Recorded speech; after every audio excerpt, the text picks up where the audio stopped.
اهلا بيكم في فيديو جديد. النهارده هنتكلم عن موضوع مهم جدا. لو عندك طيور زينة لازم هتقابله، هو موضوع كبس البيض او موت الجنين جوه البيضة. في الحلقة دي هنعرف ايه الاسباب عشان ما نقعش فيها. يلا بينا نبتدي. اول سبب من اسباب موت الجنين جوه البيضة هو عدم خبرة الاهالي. لو كانت دي هي المرة الأولى للإنتاج، يعني الأهالي دي أول عش ليهم، بيكون لسه الخبرة قليلة عندهم في التحضير وتقليب البيض، فبيموت الجنين جوه البيضة. ولكن بيفضل إننا ما نحكمش على العصفورة ديت أول عش، بنسيبها عش تاني تكون اكتسبت خبرة. السبب التاني لو البيضة قشرتها سميكة، البيضة مخصبة ورقدت عليها كويس الأنثى وعدى الوقت بتاعها، ولكن الزغلول مات جواها. ايه اللي حصل؟ ساعات البيضة بتكون قشرتها سميكة جدا، وده بيخلي الجنين بعد ما يكتمل نموه جوه البيضة مش قادر يكسر البيضة ويطلع فبيموت. السبب اللي بيخلي قشرة البيضة سميكة كده هو انك انت بتدي كالسيوم زيادة عن اللي بتحتاجه العصفورة. يعني انا عن نفسي بفضل خلطة بيض بالبقسماط مرة في الاسبوع طول ما مفيش زغاليل، ودي بنعملها بقشر البيض، يعني بيبقى فيها نسبة كالسيوم محترمة. عملنا فيديو بكده. وطبعا السيبيا موجودة باستمرار. الأدوية والحاجات اللي بتتحط في المية دي أنا مبفضلهاش. يا جماعة خليكوا طبيعي شوية، صدقوني ده بيفيد العصفور جدا ما بيضروش. الفرخ الصغير ضعيف مش قادر يطلع من البيضة.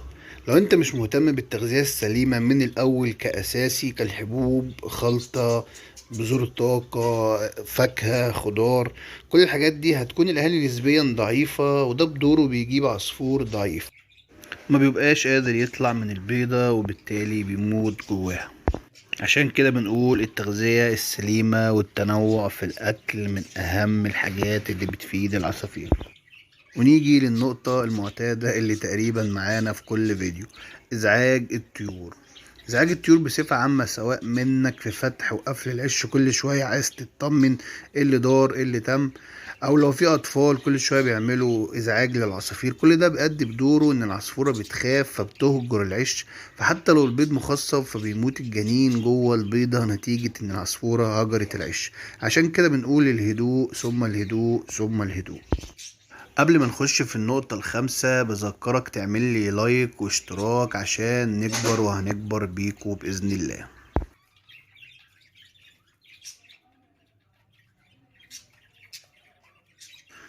التغيير المفاجئ في درجة الحرارة. التغيير اللي بيحصل فجأة في درجة الحرارة من حر لساقعة أو العكس من ساقعة لحر دوت بيكبس البيضة وبيموت الجنين.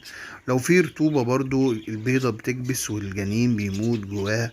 عشان كده لازم ناخد بالنا كويس من درجة الحرارة ومن الرطوبة جوه العش.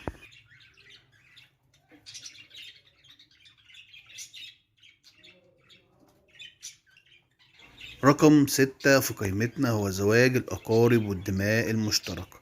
دايما بنحذر من زواج الإخوات في العصافير، لأن دوت بيكون مشكلة كبيرة عشان تشابه الجين الوراثي بينهم إلى حد كبير.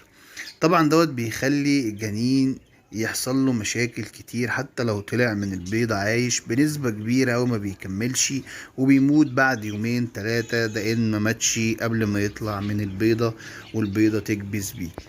عشان كده بنقول بلاش جواز الاخوات، او على الاقل بلاش جواز اخوات العش الواحد. انتقال مرض من الاهالي للجنين، ده بيكون مثلا مرض عند الام او الاب بس مش ظاهر عليهم، بيتنقل للجنين، وطبعا عشان ضعف مناعته بيموت جوه البيضة. ممكن يكون عند الاهالي مرض وانت مش واخد بالك منه زي السالمونيلا مثلا، ودوت ما بيظهرش لكن بيتولد جوه البيضة وبيبتدي يتكاثر في الصفار بتاع البيضة وبيؤدي لموت الجنين داخل البيضة. 8، ضعف قشرة البيضة أو انسداد مسامها أو تشوه البيضة، وده ليه كذا سبب، منهم أسباب اتكلمنا عنها فعلا زي جواز الإخوات. لكن بصفة عامة ضعف قشرة البيضة بيكون نقص كالسيوم، وبندي بيض بالبقسماط وسيبيا طول الوقت ولسه قايلين الكلام ده.